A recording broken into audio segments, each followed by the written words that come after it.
People often ask me, what is my bucket list doll? What do I dream of finding at a garage sale or somebody coming into the doll shop? And every single time, Carol, my answer is an Izannah Walker, a really wonderful one. I don't think it's going to happen, but I will always still hope. But they are so wonderful. So this is what I really wanted to get a peek and to show some of our viewers. If you've never heard of Izannah Walker, or you don't have an affinity for cloth dolls, and American cloth dolls, yep, Carol has an incredible collection, and we want to show this to you. So Carol, thank you. Oh my gosh, the Izannah Walkers is where we're going to start, but you have some wonderful American cloth dolls, which are extremely rare. Where do you want to start in the chronology of the Izannah Walker dolls?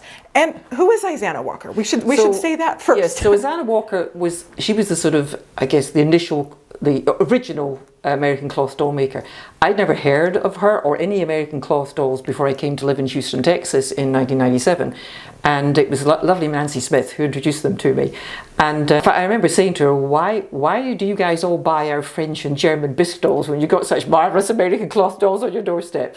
But no, she was really the person who broke the mold, if you like. And then after her came people like Martha Chase and all the rest of them. So she was the first generation, marvellous businesswoman, marvellous character, did all sorts of things in her life. Absolutely amazing. So this lady here, I mean, she is the oldest one here. This crackling on her face is not unusual. It looks great. Yes, it's not unusual. But what she did was the sort of dolls that they all look quite similar, but they're different. Their family, they have different hairstyles. Some have wispy bits, some have curls, some have, and some have boots, painted boots. Some have, and that's rare. Some have painted boots, some have bare feet.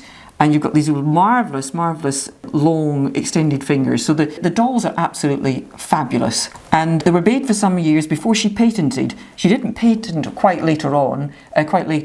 This one here is probably the next oldest, again, pre-patent. You can see the eyes, though, are larger. So again, you can see the similarities. Smaller, she did different sizes of dolls.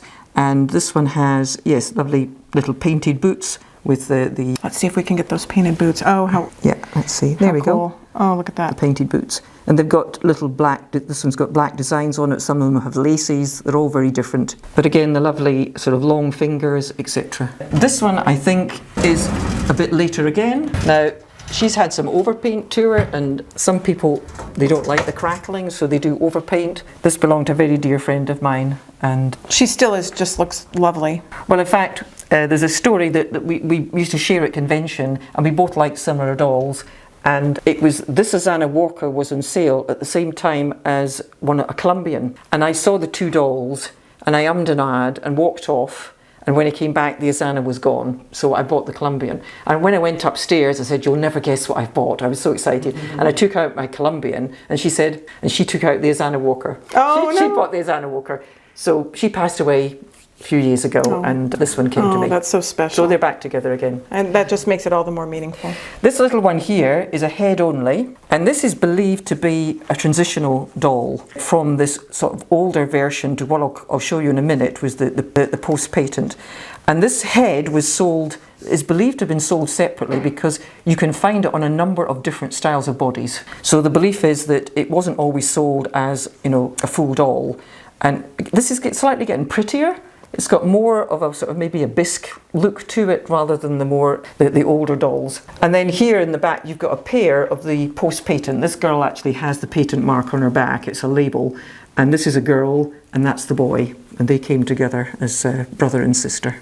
And what era was the post-patent? I'm trying to think. Here we go. Can you see that? November 1870, is it 3 or 8? November the something. 1873. 1870 something. 1870 something. So that was the label that was put on. And it was surprising that, she didn't patent before that, but anyway. But after her, as I say, came the Alabamas, the Chases, all the wonderful cloth dolls. So she was the inspiration. So thank you, Izannah Walker. Yeah, there we go. So we got the Izannah Walkers, and in your case you do have some wonderful cloth dolls that are friends and companions. Yes. So let's start with this grouping over here. That's the Alabamas. The little ones. She made dolls of all different shapes and sizes. Very well marked, so you always know an Alabama, Ella Smith. That's a Dorothy Klinghorn Wilson, and they're quite rare. We don't know much about as a maker. Down here you've got the Moravians. This is a pre-1915 one because she's not dressed in the usual pink or blue gingham. She's an older version. Roxana Cole, an Ida Gutsall, that's a cut and sew doll. You've got a large Tebbit sister here, a small Tebbit sister here, and the black Babyland rag. This is often misnamed as a Beecher type, but it's not. We don't know who made these, but it's not made by Beecher. But beautiful, beautiful doll with lovely, lovely sewing and these beautiful sort of bead eyes. I think they're celluloid actually, I'm not sure. That's a little Beecher type there, a small version. I think she's only about 18 inches. Another Tebbett's, little baby Tebbit sisters. And then you've got a Colombian here, an Emma Adams, a Marietta Adams, and a Maggie Bessie. Oh, it's such a wonderful representation of American cloth doll makers. It is just absolutely phenomenal. Well, as I say, this is the story, and I've done a program for UFDC on this, on American cloth dolls, because it is this story. It's a story of America in many ways, and particularly the story of women at this time, because a lot of women were not able to work outside the home, but they could sew. And you have some marvellous women like Martha Chase. So if we go back up here, this is a little Martha Chase. She basically ran a business and employed local women who worked from home or came to her little doll factory or whatever, doll's house, and made the clothing and helped with the dolls, etc.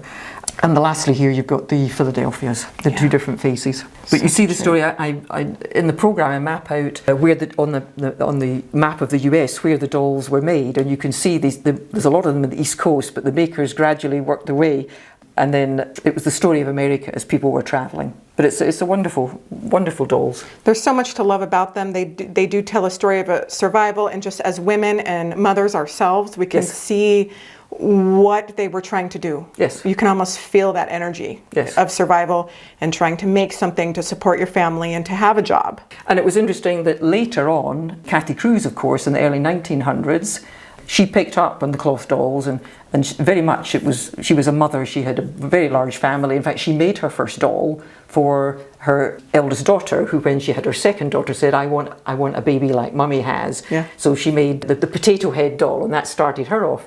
And of course, she stuffed those dolls full of reindeer hair, so that when the child would hold it, the warmth of the body would go into the warmth of the doll, and most of her dolls had no expression, so that when the child was sad, the doll could be sad, and when the child was happy, the doll could be happy. So it's interesting, if you look at women's creations of dolls and their motivations, and the men's creation of dolls, they can be distinctly different. Absolutely. Yeah. Oh, it's a great thing to notice, and a wonderful way to think about them. Well, that was such a treat to see your cloth dolls. Thank you so much, Carol Cameron, Vice President of UFDC.